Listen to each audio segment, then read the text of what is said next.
casa, tá vendo?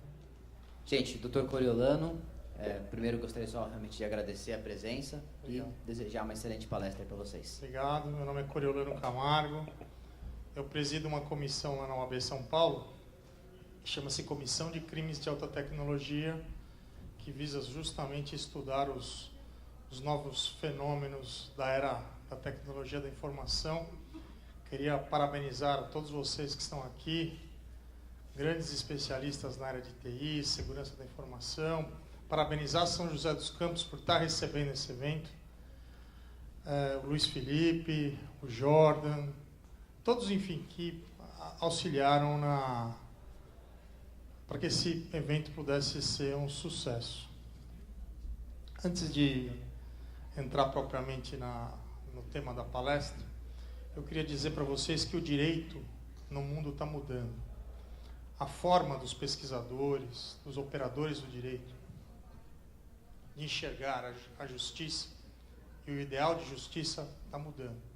Antigamente a gente tinha uma equação meio matemática, por incrível que pareça, para se chegar a um ideal próximo de justiça, e o mundo percebeu que esse ideal não funciona. Nós tínhamos o fato, acontecimento, deixei de pagar uma conta bancária, deixei de pagar uma prestação da casa própria. A esse fato, você aplicava a norma, bom, já que você deixou de pagar, se você ser executado, você vai perder os seus bens. E uma sentença final. Era mais ou menos isso. Existe até um brocardo em direito que diz pacta sunt servanda. Os pactos têm que ser cumpridos, os acordos têm que ser cumpridos. Mas isso mudou um pouquinho. A Constituição Federal trouxe um novo princípio no artigo 1º. Pela primeira vez na história das nossas constituições aparece um dispositivo dizendo assim: o Estado brasileiro ele será fundado, terá como alicerce máximo um princípio que se chama-se princípio da dignidade da pessoa humana. Pois bem, mas por que isso fez? Por que isso fez mudar tanto, né, a forma de se enxergar o direito? Porque agora o princípio ele não fica ali só como um farol para que a gente veja, nossa, tudo bem, o princípio existe, mas ele não é auto-aplicável, não. Então vou refazer a fórmula do começo para vocês. Nós temos o fato, a norma, mais o princípio da dignidade da pessoa humana e o resultado. Agora, o direito, ele busca a ética, a moral. Eu vou querer saber por que essa pessoa deixou de pagar. Se ele perdeu um filho num acidente, se ele não está bem de saúde, ele não pode trabalhar. Então o direito mudou, ele se tornou mais humano, buscando proteger a nossa dignidade, todos os dias um pouco mais. Então o direito não é mais aquele direito frio que nós vimos antigamente, né? Vocês lembram? A estátua da justiça? A justiça é cega. Senhores, a justiça não pode ser cega. Porque se a justiça for cega, nós seremos cegos. Sempre. A justiça é mais humana, levando em consideração a aplicação de princípios. Tudo bem, mas o que isso tem a ver com o mundo da tecnologia da informação? Tudo! Mostrando que a nossa liberdade de expressão na internet, ela caminha junto com a proteção da nossa dignidade, do cidadão. E aí serve para tudo, cyberbullying, né? Os amiguinhos, eles se reúnem para massacrar o outro amiguinho, porque ele é diferente, ele usa óculos, e a gente pensa que a gente pode postar tudo na internet. Vocês percebem que se eu criar uma mensagem mentirosa, vocês sabem melhor do que eu, ela nunca mais vai sair da internet. E aquela mentira contada centenas de vezes vai se tornar verdade. Então você percebe o poder que nós temos na ponta do clique? E todos nós somos um pouquinho responsáveis, porque nós somos os líderes da tecnologia da informação. Vocês são a futura geração. Vejo muitos jovens aqui na sala que são muito versados em tecnologia. Vejo alguns rostos conhecidos. Senhores, nós temos que passar a mensagem para aquele adolescente de 11 anos, 10 anos, que com um clique ele pode destruir a honra de uma pessoa para sempre. Né? Sim ou não? Sim ou não? Muito bem. Vamos falar um pouquinho da história das provas, que é o que interessa para vocês. Como começou essa história de colheita de prova eletrônica? Muitos de vocês não devem se lembrar, mas alguns aqui já ouviram falar de um caso que chama-se caso PC Farias, que acabou com os caras pintadas que depuseram o então presidente Collor. Faz parte da história recente do Brasil. Vocês devem ter estudado isso em História do Brasil.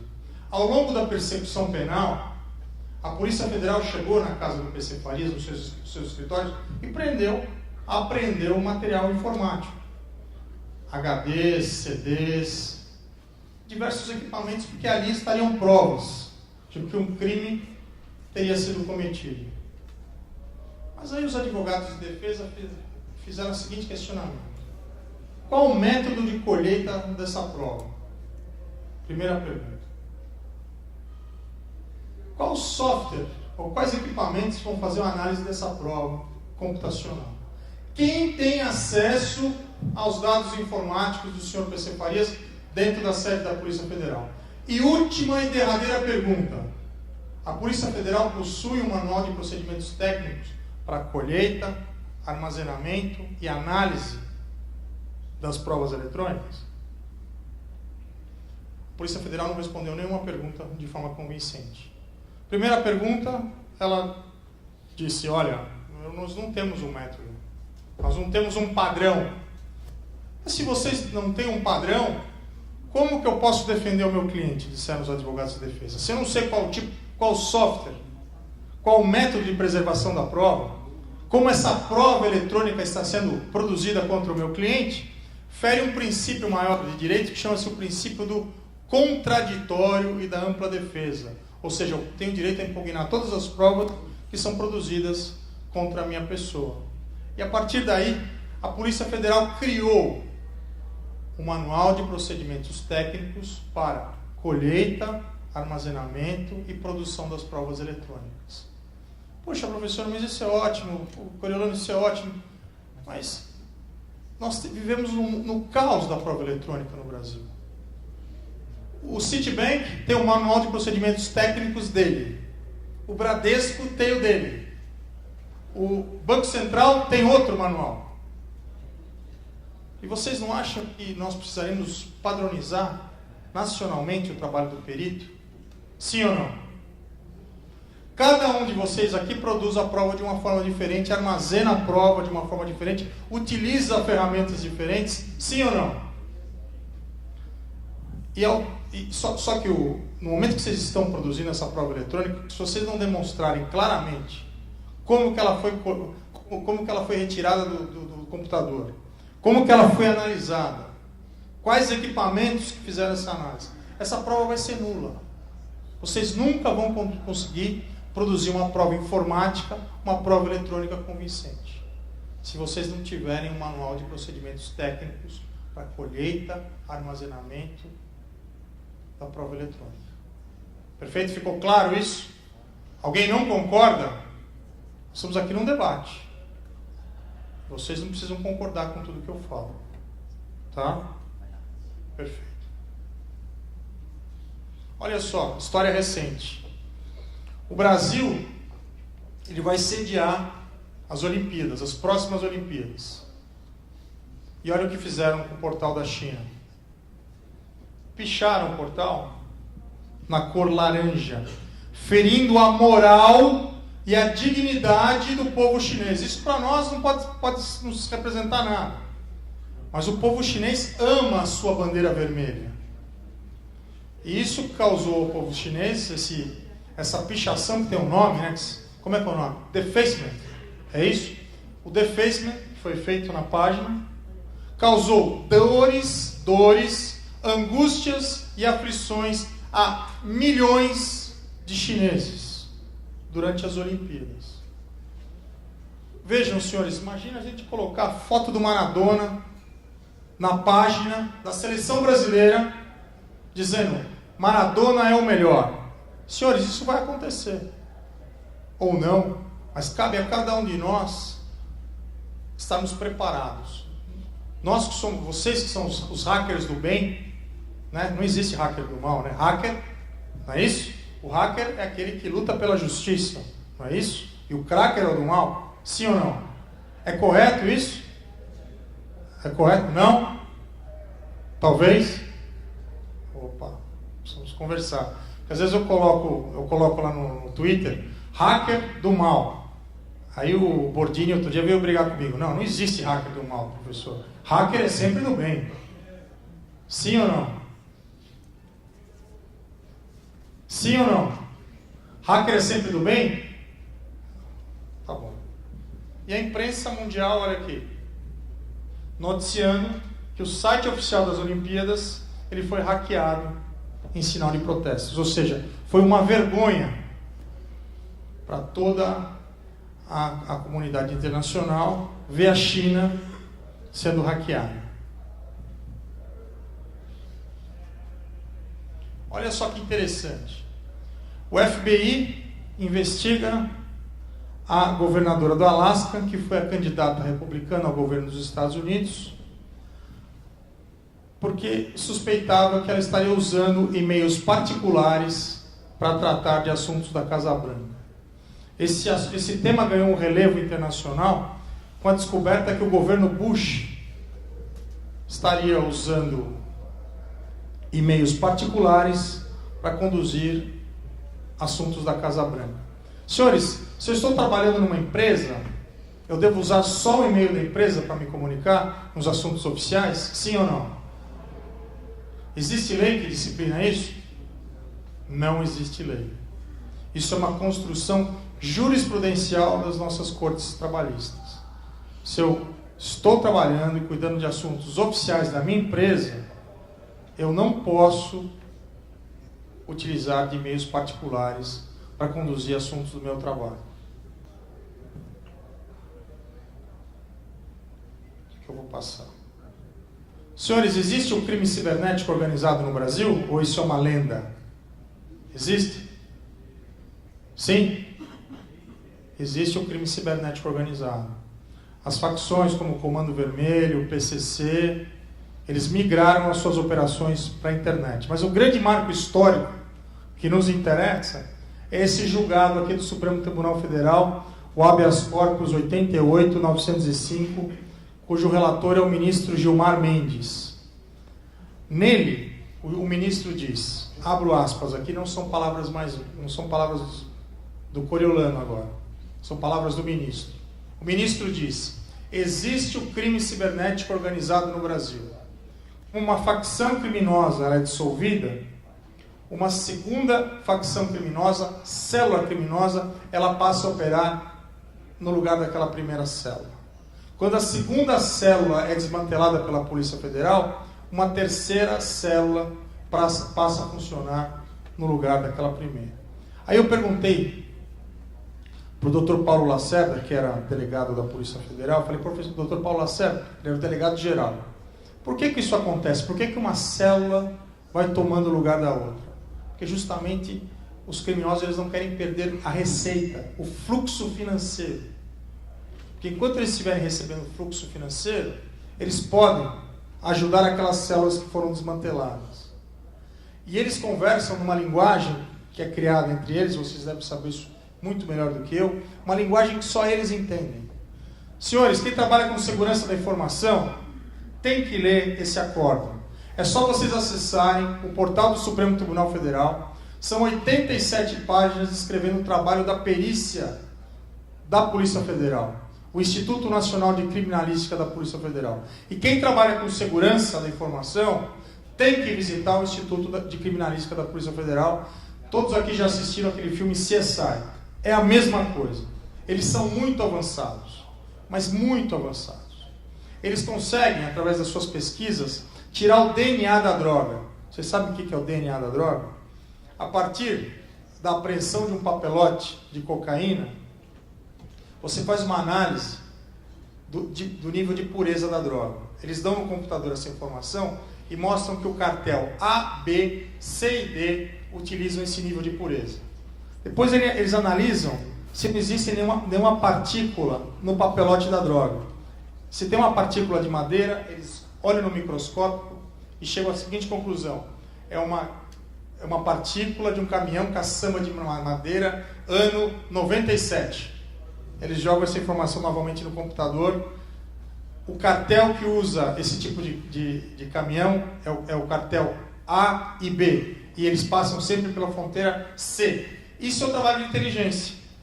Você tem uma pequena força policial, com altíssima inteligência policial, e com análises de dados e pequenas estatísticas, tudo catalogado no computador, você consegue frear as fronteiras, a passagem de droga pelas fronteiras corretas. Tá? Então isso é o trabalho de inteligência policial. É um órgão público que fica em Brasília, e vocês têm que visitar o Instituto de Criminalística da Polícia Federal, conhecer como os peritos fazem análise forense das provas computacionais, e tem que pedir o Manual de Procedimentos Técnicos da Polícia Federal. Eu tenho. Tá? Quem quiser, depois eu deixo um exemplar com o Jordan, para que vocês tenham acesso também ao Manual de Procedimentos. Esse aqui foi um artigo que eu escrevi ao entrevistaram o Anthony Race, que é da polícia de Nova York e foi presidente da HTCIA. Quando algumas apreensões a alguns crackers dos Estados Unidos foram feitas, alguns brasileiros estavam juntos, né? Estavam ali colaborando com esse grupo de crackers. E eles foram entrevistados pela polícia de Nova York. O que vocês estão fazendo aqui? Né? Nós estamos aqui numa cooperação internacional. Nós viemos para cá para ensinar os criminosos cibernéticos americanos e também para aprender. Então eu escrevi esse artigo, Facções Brasileiras e a Atuação nos Estados Unidos pela Visão da Polícia de Nova York. Está aqui o link, eu vou deixar com vocês essa apresentação. Quem tiver curiosidade pode acessar o meu artigo. Aí eu fui convidado para ir no Congresso Nacional falar sobre esse tema. O senador Magno Malta me convidou. E eu estava com essa informação fresquinha, não tinha publicado o artigo ainda. E do meu lado esquerdo estava o Nilson, que é o chefe de segurança, superintendente de segurança da informação do Banco do Brasil. E eu falei: Nilson, eu vou dar essa informação em primeira mão no Congresso Nacional. Ele falou assim: eu também vou dar a mesma informação que você. Porque o nosso departamento de inteligência detectou um avanço do phishing. O phishing agora ele é personalizado. O criminoso cibernético hoje ele sabe o que você gosta, ele tem o seu RG. Prezado senhor, RG tal, CPF tal, endereço tal. Nós soubemos que o senhor tem um carro, placa tal, e esse carro é alvo de investigação por parte da Polícia Federal. Por favor, clique aqui. No momento que você clica, todos nós aqui sabemos o que acontece. Importa-se um arquivo malicioso para dentro da máquina, e aí todo tipo de rastreamento pode ser feito. Ou seja, aquela pessoa perde totalmente a sua privacidade. Tá chata a palestra? Posso continuar? Maravilha. Te pergunta, senão a gente já muda o foco já. Esse aqui foi um teste que foi feito no Tribunal Regional Federal da Terceira Região. Quem foi convidado foi o professor Dr. Adriano Kanzian. Muitos já devem ter ouvido falar dele. E quem coordenou essa demonstração foi o professor Newton De Luca. Ele contratou o professor Adriano para criar uma página falsa do Tribunal Regional Federal. Isso, salvo engano, tecnicamente é uma infecção de DNS. Não é isso? Você dá um endereço e migra-se para outro. Né? Então foi exatamente isso. Num determinado momento se convidou um juiz federal para adentrar a sala e ele acessou a página do tribunal. A página era falsa e o professor Adriano, fazendo-se passar por um criminoso cibernético, ele obteve a senha daquele juiz. Veja, o que eu posso fazer com a senha de um juiz? Eu posso quebrar o sigilo bancário de quem eu quiser. Eu posso penhorar qualquer imóvel no território nacional. Eu posso fazer uma devassa no sistema financeiro. E a Suprema Corte Argentina foi invadida em 2007, vítima desse mesmo problema. Uma página falsa que capturava as senhas dos magistrados.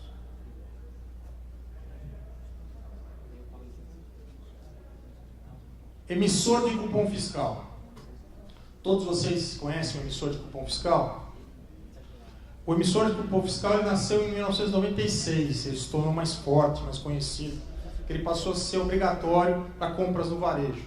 Eu vim para cá, um dos meus filhos estava com sede, eu parei ali no restaurante e me perguntaram: o senhor quer nota fiscal paulista?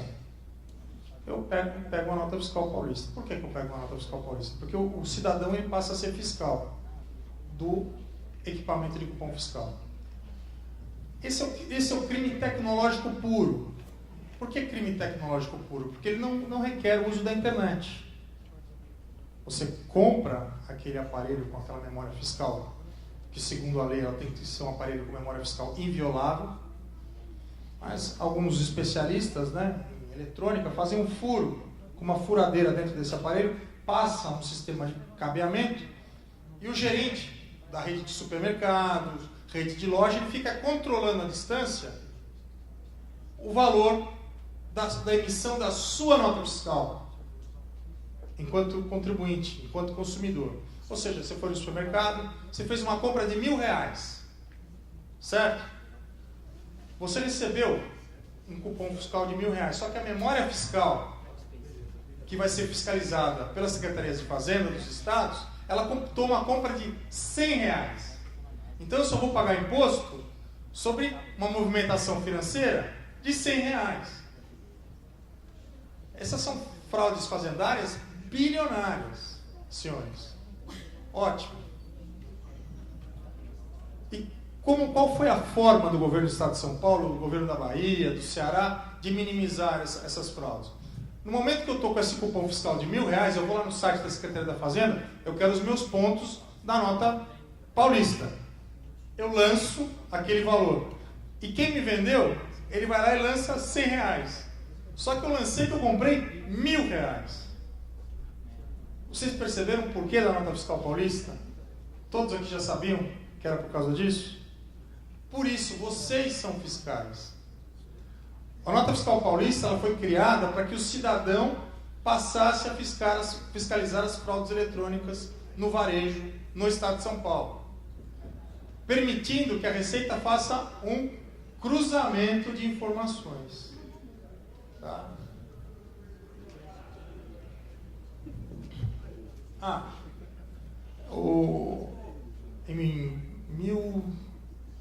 Foi em 2005, isso.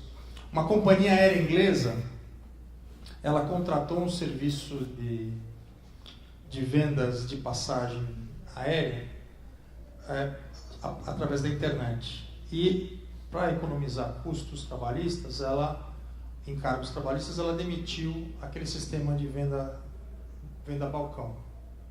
Perfeito.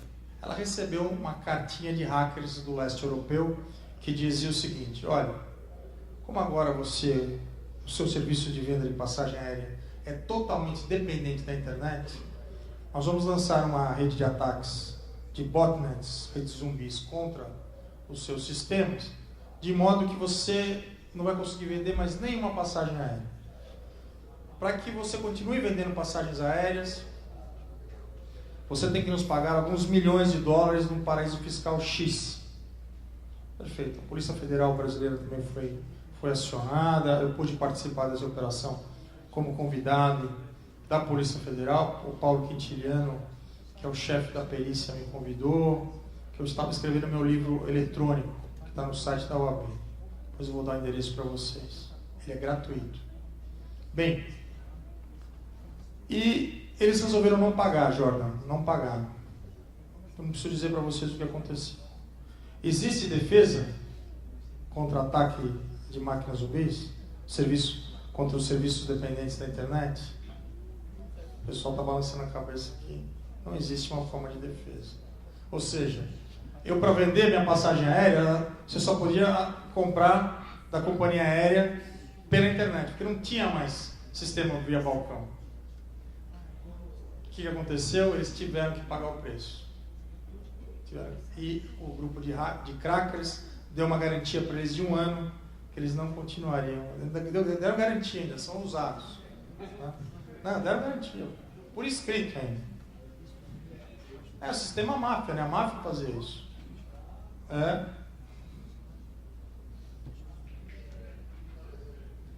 Nós criamos lá na OAB uma cartilha para ensinar os pais, os filhos sobre o uso consciente da internet. E aqui eu trago a palavra do nosso presidente Durso, presidente da OAB. A internet tem servido aos criminosos para alcançar suas vítimas. Precisamos alertar os pais para que monitorem seus filhos, verifiquem como eles usam a rede e os protejam. A informação é um importante instrumento de combate à pedofilia.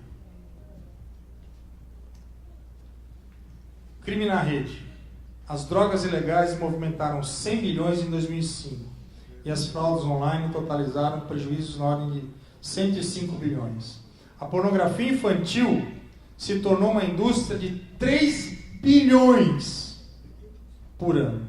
3 bilhões.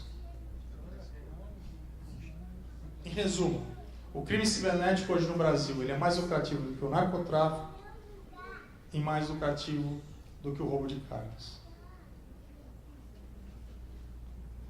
Olha só, mais de 60% das crianças, jovens vítimas de exploração sexual, já pensaram em suicídio.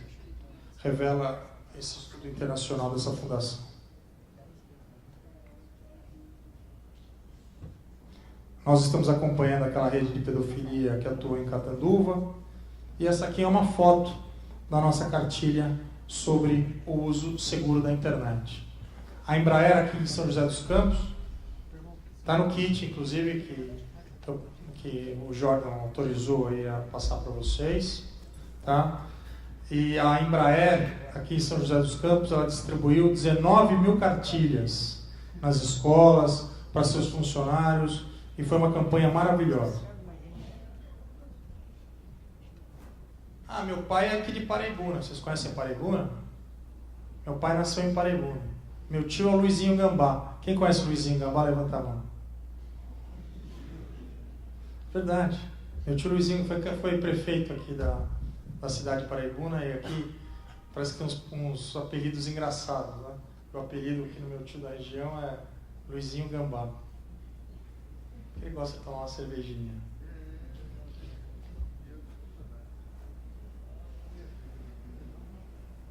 Vocês conhecem o caso Google versus BMW? Então esse é um caso para todos nós meditarmos. Né? A BMW contratou um serviço para se tornar mais competitiva na internet, para que ela pudesse se tornar mais agressiva, para que seus carros de luxo pudessem aparecer na frente da Mercedes, na frente da Jaguar, no mundo todo. E o Google ficou incomodado com isso. Né? O Google falou, não, isso não está certo. Né? Chegou até a correr um boato que a BMW estaria se usando de meta-tags. Todos sabem o que é um meta-tag? Aqui todos sabem, né? A plateia é avançada, né, Jorge? Super avançada. Bom, e o que aconteceu? A BMW foi expulsa dos serviços de busca do Google. Aí eu pergunto para vocês, quem está errado aqui?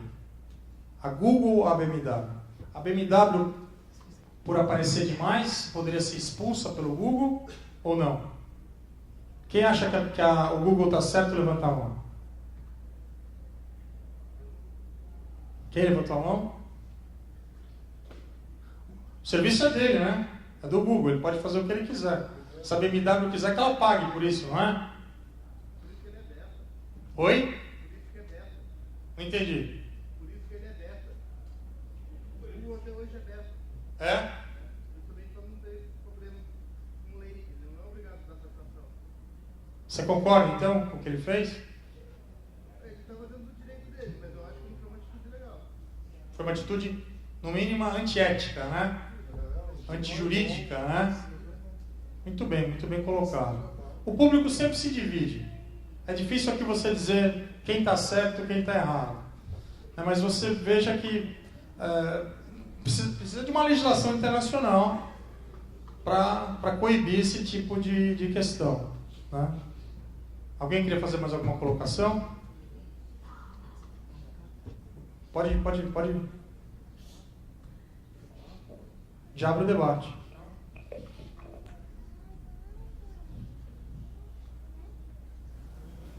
O pessoal acho que não gosta muito do Google aqui, hein? Vamos lá. Não, meu filho, você não foi baixado pela internet. Você nasceu.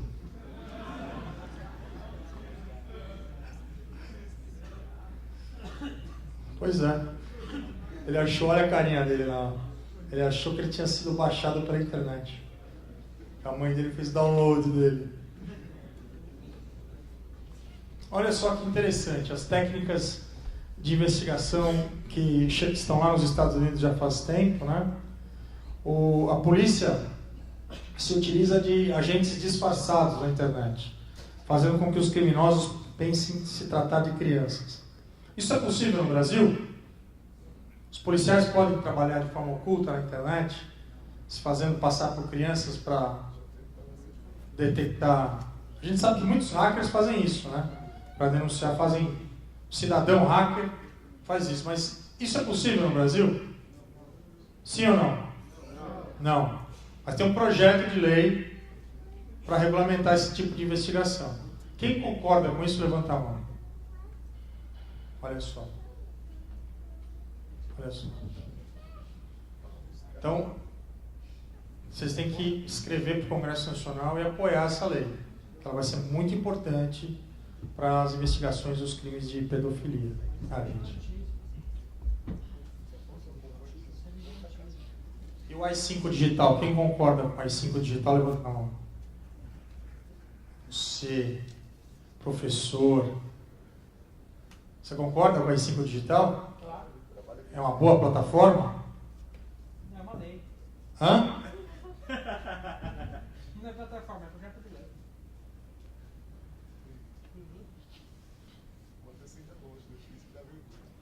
O AI-5 digital é aquele movimento, né, que diz que a Lei Azeredo, que essa lei de crimes eletrônicos vai acabar com a liberdade de expressão, que pode vir a prender aqueles que baixam música pela internet, etc. O que não é verdade. Eu acho, não sou favorável de uma lei criminal para coibir determinados tipos de abusos que ocorrem na internet. Eu sou a favor de capacitar melhor as polícias, mas eu também não sou favorável ao marco civil da internet. Porque o marco civil da internet justamente se esqueceu do princípio da dignidade da pessoa humana.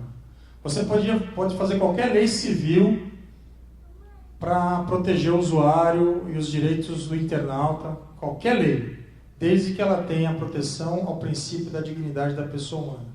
Uma lei principiológica como o Marco Civil, que vem se esquecer do princípio da dignidade da pessoa humana, eu acho que é uma lei que já nasce morta, já nasce inconstitucional. Olha só, terrorismo. Técnicas de crimes cibernéticos utilizadas para financiar organizações criminosas, inclusive o terrorismo, a motivação, financiamento do crime organizado e terrorismo, compra de armas, planos de treinamento militar e estratégico. Atualmente fazem treinos no Second Life e outros. Olha essa historinha que interessante. Em 99, o hacker, com o nickname Neil, foi procurado por um grupo do Oriente Médio para capturar os planos de um Airbus A30, com a promessa de receber $10 mil. Os planos foram obtidos. Acredita-se que alguns desses planos foram fundamentais para o sequestro de um avião da Indian Airlines no Afeganistão em dezembro de 99. Aqui, esse slide aqui mostra que já existem fraudes com nota fiscal eletrônica, a reutilização dos DANFs, trânsitos de mercadorias de nota fiscal eletrônicas canceladas. E o Milagre, vocês conhecem o José Milagre, né? Todos aqui conhecem o José Milagre. O José Milagre, ele disse que os criminosos cibernéticos inventaram um malwarezinho que você coloca dentro do arquivo da nota e a nota fiscal vai para o banco de dados da Secretaria da Fazenda e lá ela sofre uma mutação. E essa mutação justamente para mudar o valor da nota fiscal. Tá? O Milagre estava apresentar isso em breve, inclusive num dos painéis lá da Secretaria da Fazenda. Bom, a tecnologia é um avanço, mas é preciso que nós venhamos a ponderar muito sobre a dignidade da pessoa humana. A liberdade de informação e de expressão, ela deve vir acompanhada e amparada do princípio da dignidade da pessoa humana. A verdade ela é muito difícil de ser alcançada e ela habita dentro do coração de cada um de vocês. Dizem os filósofos que a verdade ela não pode ser escrita num pedaço de papel. A verdade ela não pode ser dita com o som das palavras. A verdade é aquela que cada um de nós sente no fundo dos nossos corações. Eu queria terminar aqui essa minha fala dizendo que nós devemos lutar sempre por paz, equilíbrio, solidariedade, amor e principalmente a afirmação de nossas próprias pessoas e do nosso sentimento de justiça. Muito obrigado. Um abraço a vocês.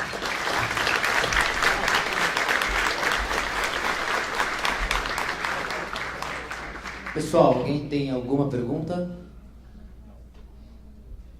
Não? Ok, obrigado, doutor.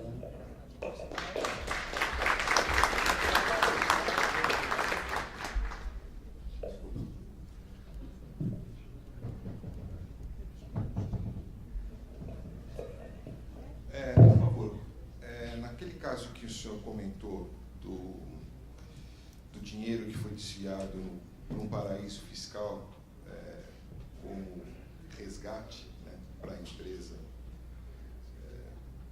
aérea, a Interpol e outros organismos internacionais tiveram condições de rastrear como o dinheiro saiu do paraíso fiscal para chegar nos autores do delito? Eu vou indicar para o senhor a leitura do livro As Faces dos Crimes Cibernéticos, que está no portal da OAB. Lá tem um relato completo dessa operação, passo a passo. A Interpol conseguiu rastrear até um determinado momento, mas o sistema de lavagem de dinheiro era tão bem elaborado que eles não conseguiram, em tempo, ter acesso ao saque do dinheiro. Infelizmente. Imagina. Obrigado, doutor. Obrigado mais uma vez.